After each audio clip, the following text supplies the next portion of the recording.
옆에 계시는 분과 사랑의 인사 나누시겠습니다.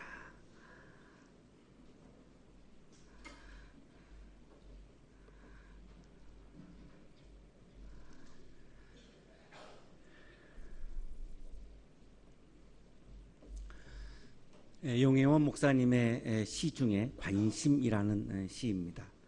늘 지켜보며 무언가를 해주고 싶었다. 내가 울면 같이 울고 내가 웃으면 같이 웃고 싶었다. 깊게 보는 눈으로, 넓게 보는 눈으로 널 바라보고 있다. 바라보고만 있어도 행복하기에 모든 것을 포기하더라도, 모든 것을 잃더라도 다 해주고 싶었다. 지난주일 성서일과에서 우리를 불쌍히 여기시는 예수님의 마음을 우리가 묵상을 했습니다. 우리를 향한 불쌍히 여기는 예수님의 마음이 이런 마음일 것 같습니다. 무언가를 해주고 싶고 모든 것을 잃더라도 다 해주고 싶고, 결국은 그래서 십자가에서 죽으시면서 우리를 구원해 주신, 본인은 다 잃지만 그러면서까지도 우리에게 뭔가를 해주고 싶고 다 해주고 싶은, 그것이 우리를 불쌍히 여기시는 예수님의 마음이 아닐까. 이 시를 읽으면서 주님의 마음이 이렇게 와닿습니다. 얼마만큼 예수님께서 간절하게 우리에게 무언가를 해주고 싶고 모든 것을 다 해주고 싶은지 아주 구체적으로 우리에게 보여주고 있는 말씀이 오늘 성서일과입니다. 아주 유명한 말씀인데, 오병이어의 기적과 무리를 거르신 기적, 우리가 다 알고 있는, 잘 알고 있는 본문인데, 우리로 하여금 주목하게 하는 점은 이 요한복음에 7개의 기적이 나오는데 4번째 기적, 5번째 기적을 나누지 않고 오늘 성서일과는 이 2개의 기적이 함께 모여져 있다라고 하는 것입니다. 거기에 어떤 의미가 있는가를 주목하면서 한 주간 저는 말씀을 묵상을 하다가 주님께서 답을 주셔서 그 묵상을 나누려고 합니다. 그 뒤에 예수께서 갈릴리 바다 곧 디베랴 바다 건너편으로 가셨습니다. 갈릴리 바다가 우리가 가장 많이 쓰는 용어이고, 이거를 다른 말로 디베랴 바다라고도 하고 게네사렛 바다라고도 하고 다 같은 말입니다. 이 디베랴라고 하는 말이 나온 이유는 AD 18년에 우리가 이미 읽었습니다만 헤롯 안티파스가 로마 황제인 티베리우스를 기념하기 위해서 갈릴리에다가 티베리아스라고 하는 도시를 세웠습니다. 이 갈릴리의 수도라고 말할 수 있습니다. 완전히 로마식 도시입니다. 그래서 이 로마의 주재원들, 로마의 뭐 이렇게 고위 공직자들이 다 이 도시에서 살았고, 축소판 로마라고 말할 수 있는 거죠. 그래서 굉장히 로마 황제로부터 환심을 샀고, 이렇게 도시를 건축하고 하는 이런 토목 사업을 통해서 굉장히 경제적인 갈릴리 지역의 부흥을 일으켰던 것이 헤롯 안티파스입니다. 그래서 이 티베리아스라고 하는 도시가 있는 것이고, 그래서 이 갈릴리 바다보다는 로마 사람들은 디베랴 바다라고 하는 용어를 더 많이 사용을 했습니다. 헬라어 성경에는 티베리아도스 이렇게 나오고 있고, 갈릴리는 갈릴라이아스 이렇게 나오는데, 요즘에는 그냥 티베리아스 이렇게 부르고 있습니다. 그 건너편으로 가셨습니다. 현재의 티베리아스를 보고 계시는데, 지금 오늘날의 티베리아스의 아주 아름다운 그런 풍경입니다. 이 건너편이라고 하는 곳을 어딘가 막 추적을 해보면 해볼수록 미궁에 빠지게 됩니다. 누가복음에는 벳세다라고 지금 기록이 되어 있고, 자, 그런데 오늘날의 오병이어의 기적을 기념하는 교회는 지도에서 보시는 이 벳세다 왼쪽에 있죠. 왼쪽에 있는 타부가라고 하는 곳에 세워져 있습니다. 그만큼 굉장히 명확하게 할 수가 없는 그런 부분이어서 굉장히 논란이 많은 그런 부분입니다. 어쨌든 현재 오병이어 기념교회는 타부가라고 하는 곳에 있습니다. 현재 타부가의 모습인데 이렇게 바다 쪽을 보시면 십자가가 하나 서 있습니다. 이것이 바로 멀리서 본 오병이어의 교회, 기념교회고, 가까이 가면 오병이어 기념교회가 지금 이런 모습을 가지고 있고, 내부로 들어가면 아주 아름다운 교회이고, 지금도 여기서 이렇게 예배를 드리고 있는 교회이죠. 가버나움에서 한 2km 정도 이렇게 아래로 내려온 곳이 바로 타부가고, 거기에 지금 오병이어 기념교회가 세워져 있습니다. 큰 무리가 예수님을 따랐습니다. 예수님께서 제자들하고 쉬어라 이렇게 하면서 지금 이곳에 도착하신 거죠. 그런데 많은 무리가 예수님을 따랐는데, 여기 무리는 오클로스입니다. 일반적으로 정통 유대인들은 라오스고, 이 정통 유대인에 속하지 못하는 약자들이죠. 이 사람들이 바로 오클로스고, 이 오클로스가 예수님을 지금 따른 거죠. 자, 이들이 과연 무엇을 따랐을까요? 예수님을 정말로 하나님의 아들로 믿으며 예수님을 높이는 마음으로, 예수님을 예배하는 마음으로 예수님을 하나님으로 믿으면서 따른 따름일까? 그것이 아님을 우리에게 말씀해 주고 있습니다. 예수님께서 병자들을 고치신 표징들을 보았기 때문에 따랐죠. 요한복음 6장 이전에 병자들을 고친 기적은 두 가지입니다. 왕의 신하를 고친 기적, 그 다음에 38년 된 중풍병자를 고친 기적, 이 두 가지가 지금 이 앞에 나오는 예수님의 병자를 고치는 기적인데, 기적을 따른 것이지 예수님을 따르는 것은 아닌 거죠. 만약에 기적이 없었다면 예수님을 따랐을까요? 그렇지 않다라고 하는 것이 이전의 말씀입니다. 그렇다면 이 많은 오클로스들은 지금 기적을 따르는 거지 예수님을 따르는 것은 아니라는 거죠. 자, 오늘날에도 우리들의 신앙이 예수님을 따르는 것이 아니라 예수님을 통해서 이루어지는 사건들, 예수님을 통해서 내 욕망을 이룰 수 있는 일들, 이것을 따르는 것을 내가 예수님을 따르는 것으로 오해할 수도 있는 부분이 상당히 우리에게 위험 요소로 가지고 있는 것입니다. 이것은 진정으로 예수님을 따랐던 것이 아님이 뒤에서 다 드러납니다. 이들은 5,000명의 오클로스들은 먹고 나서 다 돌아갑니다. 왜냐하면 내 욕망을 채웠거든요. 기적을 봤거든요. 그것 때문에 온 거지 예수님이 중요한 것이 아니기 때문에 결국은 다 제자리로 돌아가죠.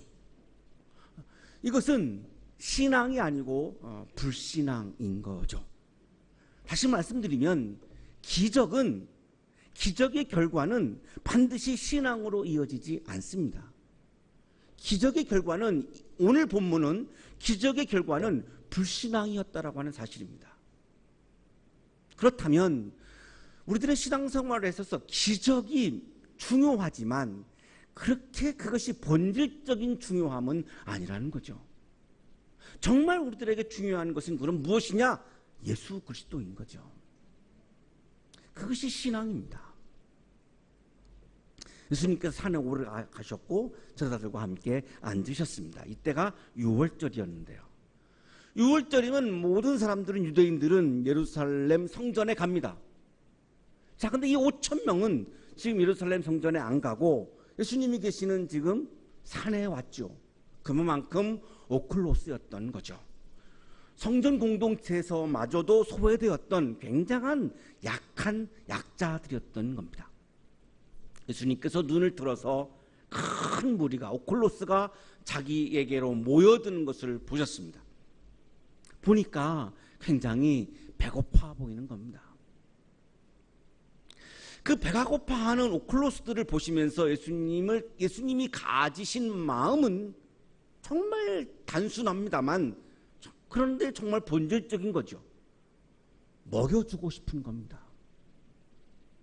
배가 고픈 사람들, 먹을 것이 없는 사람들에게 가장 간절한 구원이 뭐겠습니까? 먹는 거죠.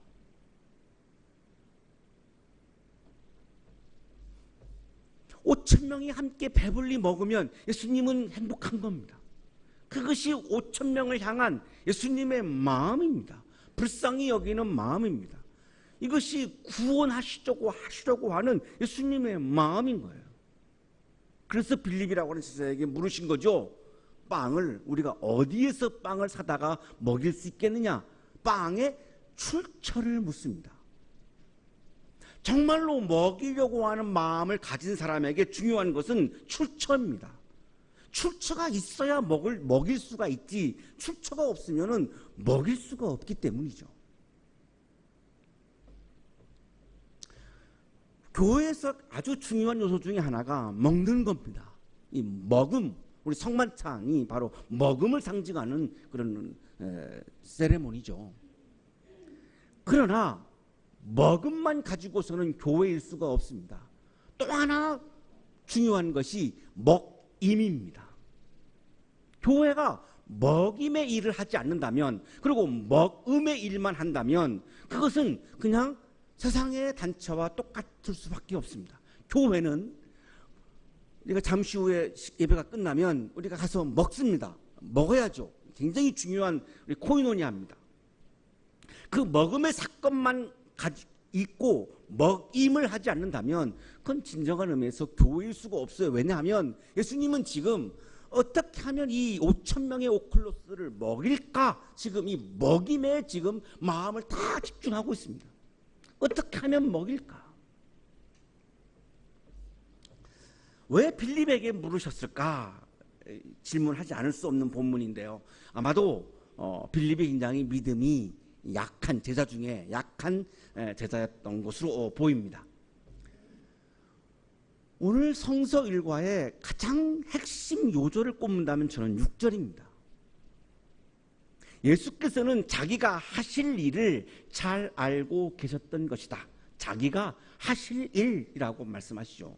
자, 그렇다면 여기에 예수님이 하시고자 하는 일, 예수님이 정말로 이 땅에 계시는 동안 내가 반드시 하시려고 하는 일, 사명, 예수님 스스로 본인이 생각하셨던 사명이 지금 여기에 나오죠. 자기가 하실 일이라고 하는 말씀입니다. 예수님이 정말로 하시려고 했던 하실 일이 지금 교회가 해야 하는 일이죠. 그렇다면 예수님이 하실 일이 뭡니까? 오늘 성서일과는 두 가지로 말씀하고 있습니다. 6장 1절부터 15절까지는 사람들에게 먹을 것을 주는 일입니다. 자, 일반적으로 교회에서는 기도하는 것은 영적인 것이고 먹을 것을 주는 것은 그냥 세상적인 일이다라고 치부하는 경우가 많습니다. 성서적이지 않습니다. 예수님이 하셨기 때문에 먹을 것을 주는 일은 영적인 일입니다. 거룩한 일입니다. 한국교회가 이 지점을 간과했던 것이죠. 기도하는 것은 영적인 것이고 먹을 것을 주는 것은 영적인 것이 아니라고 해서 소홀히 여기면서 영적인 힘을 잃게 된 겁니다. 분명히 예수님은 자기가 하실 일이라고 말씀하시고 나서 두 가지를 하셨어요. 먹을 것을 주는 일, 그리고 믿음을 주는 일. 잠시 후에 읽겠습니다만 16절부터 21절까지는 믿음을 주는 일. 자, 그런데 한국교회는 교회의 사명을 사자성어로 얘기하죠. 영혼구원. 자, 영혼구원이라고 하는 말은 참 추상적인 말이어서 구체적으로 어떻게 해야 된다는 말입니까? 이런 추상적인 것을 교회의 사명으로 이렇게 마킹하니까 영혼구원을 위해서 뭘 합니까? 결국은 교회를 확장하는 일만 하게 되는 겁니다. 영혼구원이라고 하는 단어는 성경에 나오지 않습니다. 성경에 나오는 예수님이 하시는 일은 분명히 지금 요한복음 6장에 두 가지입니다. 먹을 것을 주는 일, 믿음을 주는 일이죠. 이것이 교회가 해야 하는 일이고 그리스도인이 해야 하는 일이죠. 이것이 선교입니다. 선교는 해외에 가서 예배당을 짓는 것만이 선교가 아니라 진정한 선교는 먹을 것을 주고 믿음을 주는 것, 이것이 바로 선교입니다. 그래서 우리 교회가 교인총회를 마친 다음 우리 선교부에서 우리 교회 선교의 카테고리를 4가지로 정했습니다. 우리 청년 선교, 우리 학생들에게 먹을 것을 주고 믿음을 주는, 그것을 지금 체프를 통해서 하고 있죠. 청년 선교. 그 다음에 지역 선교, 그리고 북한 선교, 그리고 국외 선교. 예수님이 그렇게 말씀하셨어요. 온 유대와 사마리아와 땅끝까지 이르러 내 증인이 되리라. 유대는 내가 살고 있는 지역이죠. 그래서 우리 학교에 있는 청년들, 그리고 지역. 사마리아는 우리로 말하면 지금 북한입니다. 북한. 땅끝, 국외죠. 그래서 우리 예산을 정하고 지금 선교부에서 그 사명을, 그 일들을 하나하나 지금 해나가고 있습니다. 우리가 체프 시간에 우리 아이들에게, 학생들에게 먹을 것을 지금 주고 있습니다. 도시락을 주고 있습니다. 영적인 일입니다. 예수님이 하셨던 영적인 일입니다. 한국 YWCA가 지금 북한에 찾아가서 북한 어린이들에게 분유를 나눠주는 일을 하죠. 영적인 일입니다.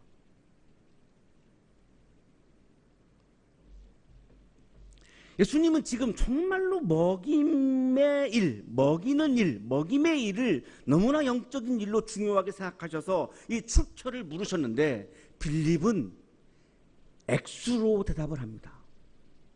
굉장히 계산이 빠른 제자였던 것 같습니다. 200데나리온 정도 필요합니다. 노동자 8개월 월 임금이고 대충 따진다면 한 1,000만 원은 넘는 것 같습니다. 1,000만 원 정도의 액수가 있어야 먹일 수 있습니다. 계산은 잘하고 있는데 먹이려고 하는 마음이 없는 거죠. 그냥 계산만 하고 있는 거예요. 그래서 결국은 어렵다는 거죠. 불가능하다는 거예요. 먹이려고 하는 마음이 전혀 없어요. 안드레가 예수님께 말합니다. 보리빵 5개와 물고기 2마리를 가지고 있는 한 아이가 있습니다. 이렇게 많은 사람에게 그것이 무슨 소용이 있겠습니까? 먹임에 대해서 아주 부정적이에요. 한 아이가 가지고 있는 것을 좋은 관찰력으로 발견은 했는데 먹이려고 하는 마음이 없는 거예요. 오늘날 한국의 그리스도인들이 어려운 사람들에게 먹이려고 하는 마음을 갖지 않는다면 빌립과 안드레와 다를 바가 없는 거죠. 예수님의 마음은 먹이려고 했던 마음이고 두 제자는 먹이려고 하는 마음이 없었어요. 예수님께 사람들을 앉게 하셨고 그리고 이렇게 제자들을 아마 시켰겠죠. 이렇게 세어보니까 한 5,000명쯤 되는 겁니다.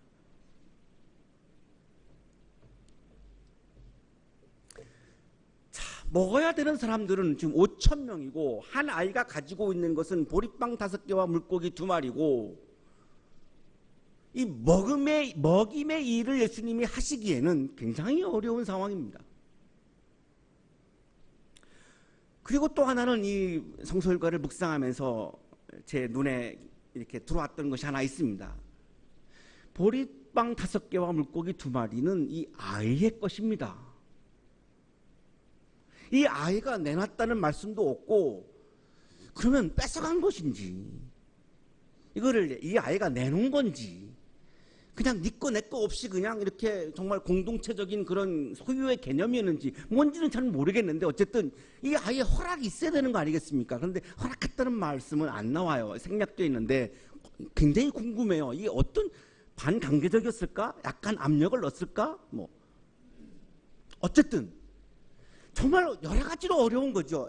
양도 그렇고 이 아이의 소유라고 하는 점도 그렇고 굉장히 어려운데 예수님이 하시는 장면이 굉장히 정말 특이하죠.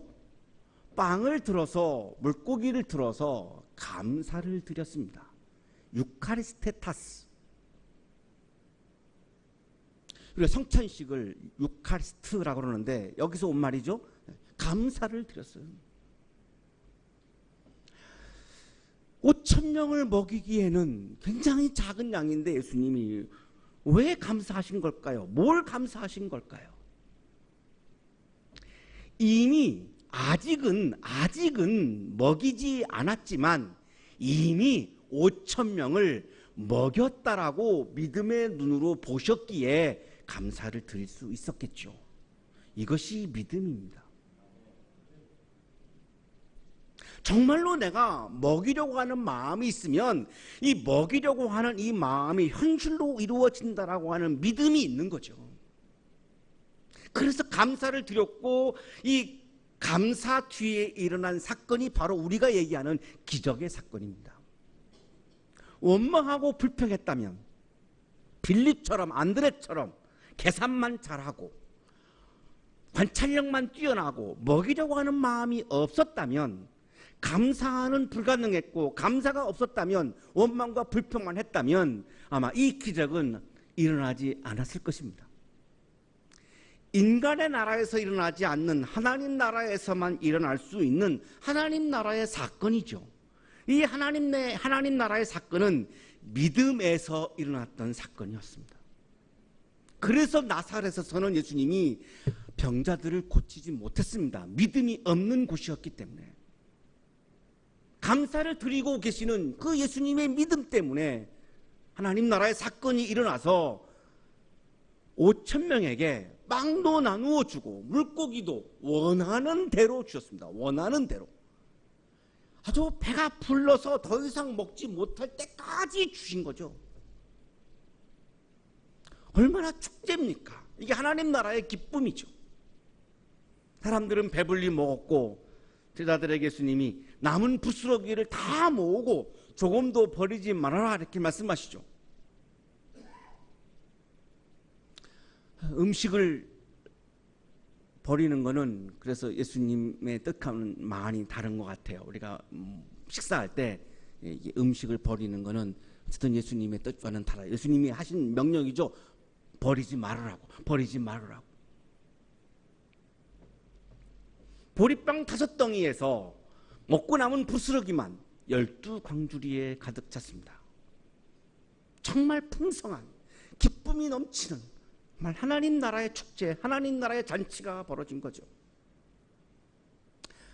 이것을 먹임의 일이 영적인 것이 아니라고 말하면 아니죠. 헤롯 안티파스의 식탁은 죽음의 식탁이어서 세례 요한을 죽이는 죽음의 식탁이었지만, 예수님이 직접 준비하시는 예수님의 식탁은 생명을 살리는 살림의 식탁이었습니다. 생명을 돌보는 것이 왜 영적인 일이 아니라는 거죠? 배가 고픈 사람들에게 먹을 것을 주는 것은 생명을 살리고 생명을 돌보는 살림의 식탁이기에 그것이야말로 진정한 영적인 일이었던 거죠. 이것을 노래한 시가 있습니다. 밥이 하늘입니다. 하늘은 혼자 못 가지듯이 밥은 서로 나눠 먹는 것. 밥이 하늘입니다. 하늘의 별을 함께 보듯 밥은 여럿이 갈라 먹는 것. 밥과 하늘은 같다는 거죠. 밥은 세상적인 것이고 하늘은 거룩한 것이 아니라 밥과 하늘은 다 모두 함께 거룩한 것이라는 거죠. 예배가 마치고 우리가 식탁을 나누는 그 밥상은 거룩한 식탁이고 하나님 나라의 잔치이고, 그 밥을 먹는 것 자체가 우리에게 거룩한 거죠. 영적인 것이죠. 밥이 하늘입니다. 밥이 입으로 들어갈 때에 하늘을 몸속에 모시는 것, 밥이 내 몸속으로 들어가는 것이 하나님을 모시는 거라는 거죠. 밥이 하늘입니다. 아, 밥은 모두 서로 나누어 먹는 것. 사람들이 예수님께서 일으키시는 기적을 보시고 예수님을 예언자로 오해합니다. 자, 보십시오. 기적의 결과는 뭐죠? 오해입니다. 기적의 결과는 뭐죠? 예수를 하나님으로 믿지 않는 불신앙이죠. 이들이 이렇게 이해했던 이유는 신명기 때문에 그렇습니다. 신명기 18장 15절에 그런 말씀이 나오죠. 예언자를 하나님이 세워주신다. 그래서 바로 이분이 그 예언자다라고 지금 예언자로 이해하고 있는 거죠. 그러다가 이분을 우리들의 왕으로 세우면 우리들이 배고파하는 일은 없겠구나라고 하는 생각이 들어서, 자, 이분을 우리가 정치적인 왕으로 세우자라고 하는 마음이 생깁니다. 예수를 하나님으로 믿는 것이 아니죠. 이 예수님을 왕으로 세워서 내 욕망을 이루려고 하는 거죠. 한국의 그리스도인들이 갖고 있는 신앙 중에 상당히 많은 위험이 있는 지점이 바로 이 지점입니다. 정말 예수님을 하나님으로 믿고 예수님을 나의 주인으로 모시고 예수님을 하나님으로 높이고 예배하고 경배하는 그런 순수한 신앙도 있지만, 그 예수님을 통해서 내가 얻으려고 하는 욕망을 이루려고 하는 예수님을 하나의 도구로 믿는 이런 믿음도 분명히 존재하고 있죠. 시간이 흘러갈수록 이 후자의 믿음이, 왜곡된 믿음이 더 많아지는 것 같아서 참 마음이 아픈 부분입니다. 그러나 예수님은 왕이 되는 것을 거절하십니다. 왕이 아니시기 때문이죠. 정치적인 왕이 되시면 하나님의 아들 메시아의 정체성을 잃어버리게 되기 때문이죠. 그래서 혼자 산으로 물러가십니다. 날이 저물었고 제자들은 바다로 내려갔습니다. 배를 타고 바다 건너편 가버나움으로 갑니다. 이미 어두워졌고 예수님은 아직 제자들이 있는 곳에 오시지 않았고 기도하고 계셨고, 배를 타고 가는데 바람이 불었고 물결이 사나워져서 위기를 맞이하죠. 제자들이 열심히 배를 저어서 10리쯤 갔는데 예수님께서 바다 위로 걸어오시기 시작합니다. 바로 예수가 하나님임을 나타내고 있는 거죠. 예수님께서 바다 위를 걸었다라고 하는 기적이 중요한 것이 아니라, 그것이 상징하고 있는 예수님이 하나님이기 때문에 바다 위를 걸을 수 있는 거지요. 예수님이 하나님이라고 하는 것이 중요한 것이지 바다 위를 걸으신 사건 그 자체가 중요한 것이 아니죠. 제자들이 예수님이 바다 위를 걷는 것을 보면서 무서워합니다. 유령쯤 생각한 것 같죠. 하나님으로 믿었다면 무서워하지 않았겠죠. 그때 예수님이 제자들에게 하시는 말씀이 나다.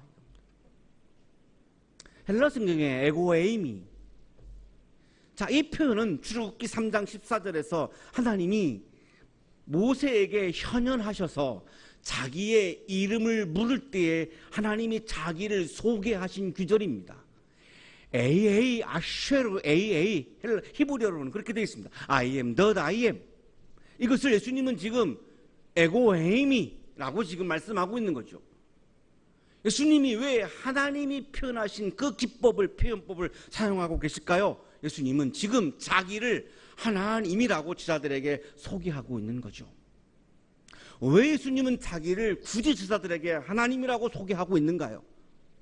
제자들이 기적만을 보고 있고 물 위로 걷는 현상만 보고 있고 예수님을 하나님으로 보지 않고 있는 것을 간파하셨기 때문에, 그것이 중요하기 때문에 믿음을 주시려고 오클로스에게 먹을 것을 주신 다음 사람들에게 이번에는 믿음을 주시려고 에고에이미라고 지금 말씀하고 계시는 거죠. 예수님이 하시는 일, 두 번째 일이죠. 믿음을 주는 일. 예수님을 하나님으로 믿는 믿음을 주는 일이 예수님이 하시는 두 번째 일이었던 거죠. 자, 그때 제자들이 예수님을 기꺼이 배 안으로 모셔 들었습니다. 드디어 예수님을 하나님으로 이해하고 예수님을 우리의 주인으로, 이 바다의 주인으로, 이 역사의 주인으로 예수님을 모셔드린 거죠. 이 상태가 믿음입니다. 믿음은 오병이의 기적을 믿는 것이 믿음이 아니고, 예수님이 물 위를 걸은 것을 믿는 것이 믿음이 아니고, 믿음은 예수를 하나님으로 내가 인정하고 그 하나님이신 예수님을 나의 삶의 주인으로 내 마음 가운데 모셔드리고, 내 삶 가운데 모셔드리고, 우리 교회의 주인으로 주님을 모셔드리고, 그 예수님을 우리 역사의 주인으로 모셔드려서 그분을 따르고 그분의 말씀을 복종하는 것, 그것을 믿음이라고 하는 것입니다. 이 진정한 믿음이 여러분 삶 가운데, 여러분의 마음 가운데 충만히 세워지시기를 주님의 이름으로 축복합니다. 거룩하신 하나님, 예수님이 그리스도임을 믿습니다. 예수님이 메시아임을 믿습니다. 예수님이 우리의 주인임을 믿습니다. 예수님을 따르는, 예수님의 말씀을 따르는 진정한 그리스도인으로 살게 하셔서 하나님 나라의 기쁨이 충만한 삶을 살아가는 주님의 자녀 삼아 주시옵소서. 예수 그리스도의 이름으로 기도하옵나이다. 아멘.